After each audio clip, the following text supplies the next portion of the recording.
Chacun peut mesurer le cynisme de ceux qui nous gouvernent, des puissants de cette planète. Trump fait comme si les États-Unis n'avaient pas soutenu depuis 3 ans le régime ukrainien, avec d'ailleurs le soutien d'une grande partie des républicains.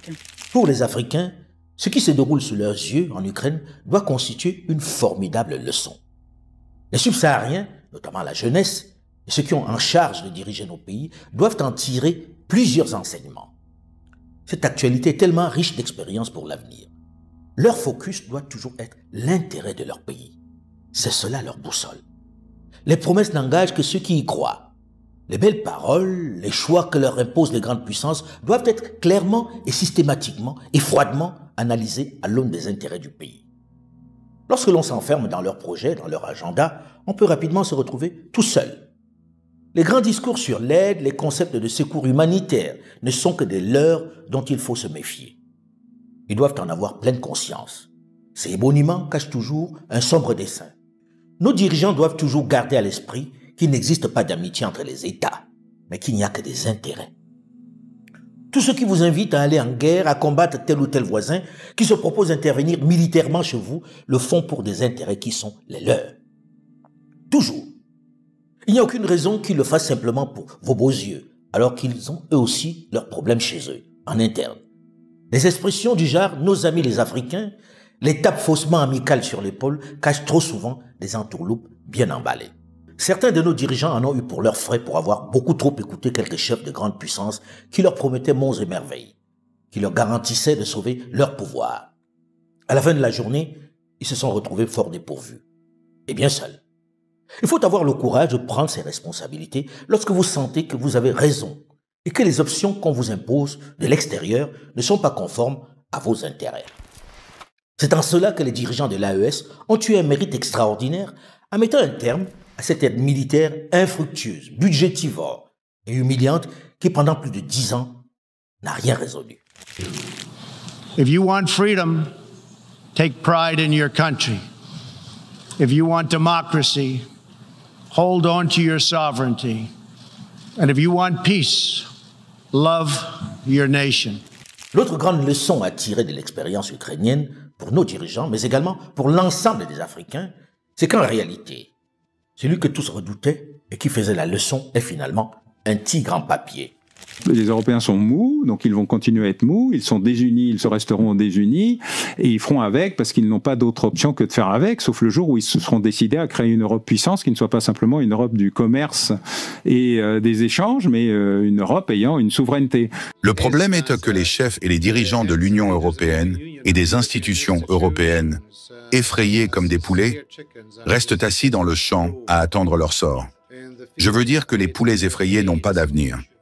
Nous sommes assis là, comme les singes hypnotisés par le serpent, et nous attendons simplement de voir ce que le président des États-Unis va faire. The people voted for major government reform. There should be no doubt about that. That was on the campaign. The president spoke about that at every rally. The people voted for major government reform, and that's what the people are going to get. They're going to get what they voted for. With the European Union, it's $350 billion deficit.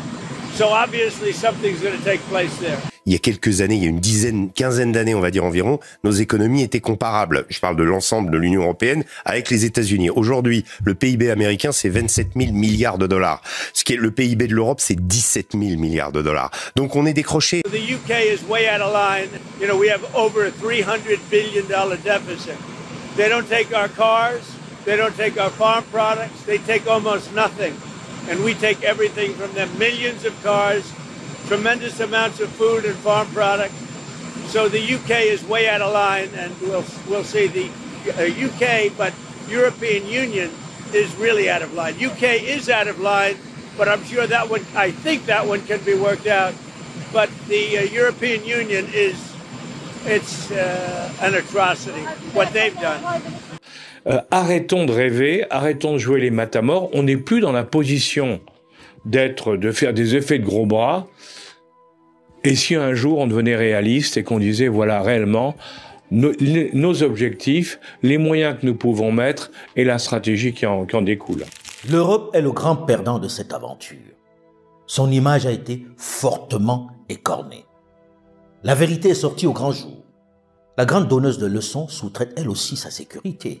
Depuis 1949, et en réalité depuis que Truman avait dit que les États-Unis allaient prendre la tête du monde libre, les pays d'Europe occidentale et les pays d'Europe sont protégés de la menace notamment qui vient de Moscou par les États-Unis.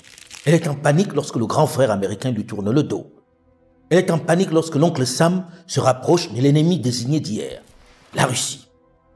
On la voit courir dans les jupes de Washington pour quémander son soutien, pour la supplier de ne pas la lâcher. L'image est forte. Le ballet diplomatique des dirigeants européens à la Maison-Blanche pour convaincre Donald Trump de les associer à la discussion et de continuer de soutenir l'Ukraine. Traditionnellement, c'étaient les dirigeants africains qui se bousculaient dans les chancelleries occidentales pour quémander leur aide militaire. Ils étaient traités comme des mendiants. You know, they get their money back by giving money. We don't get the money back. Biden made a deal. He put in $350 billion. And I thought it was a very unfair situation. We're not getting all of ours. I mean, quite a bit of ours was gifted. It was given. There were some lends, but mainly it was gifted, actually. Avant, c'était In God We Trust, et maintenant, l'impression que c'est In Money We Are. Regardez le deal sur les minerais. C'est clair maintenant. De grondstoffen van Oekraïne in de pocket direct voor de Amerikaans imperialisme. C'est ça, monsieur le Premier ministre. Le spectacle d'Emmanuel Macron, puis du Premier ministre de Grande-Bretagne, Sir Keir Starmer, à Washington, le discours professoral du vice-président des États-Unis, J.D. Vance, aux Européens, a fini de convaincre la planète entière que le tigre qui montrait ses crocs et ses griffes est un tigre en papier. Que la démonstration de puissance qu'elle affichait était factice. Elle qui pendant des mois et des mois menaçait de mettre à genoux la Russie, qui chaque jour sur les médias, avec des grands spécialistes militaires, nous promettait la fin de la Russie, n'a finalement pas les moyens de se battre contre cette grande puissance. C'était du vent. L'Europe est défendue à la demande des Européens par l'Alliance Atlantique, donc par les États-Unis. Depuis l'après-guerre, ils n'ont jamais voulu avoir une défense autonome et une puissance européenne. Sinon, ils auraient été gaullistes. La Russie produit plus d'armes que l'Union européenne et de plus d'armes et de munitions en 3 mois que nous en 1 an. Il y a aussi le constat que depuis qu'on n'a plus d'armées d'appelés, eh bien, on est incapable d'avoir des armées d'une taille qui leur permettrait d'affronter l'armée russe. Le seul moyen, ce serait la mobilisation générale. Mais si, par exemple, demain, Emmanuel Macron décrète la mobilisation générale, déjà, il faut que les jeunes Français acceptent. Je vous souhaite bon courage d'aller mobiliser les Français dans les banlieues, qui d'ailleurs préfèrent 1000 fois Vladimir Poutine parce que c'est un mal alpha, plutôt qu'Emmanuel Macron. Donc là, j'en souhaite bon courage. Et à côté de ça, il faut les former pendant au moins 6 mois, étant donné, parce qu'ils partent de rien. C'est pas des gens qui ont déjà fait leur service militaire qui sont remobilisés. Il faut les former avec la perspective, pour ces jeunes gens, d'aller se battre contre la meilleure armée du monde. Sur un territoire à 2000 km de là où ils vivent. Ça ne marchera pas. Le roi est nu. Maintenant qu'on le sait de façon concrète, que faisons-nous? Quelle leçon l'Afrique, qui a toujours été sous influence des grandes puissances occidentales, doit-elle en tirer?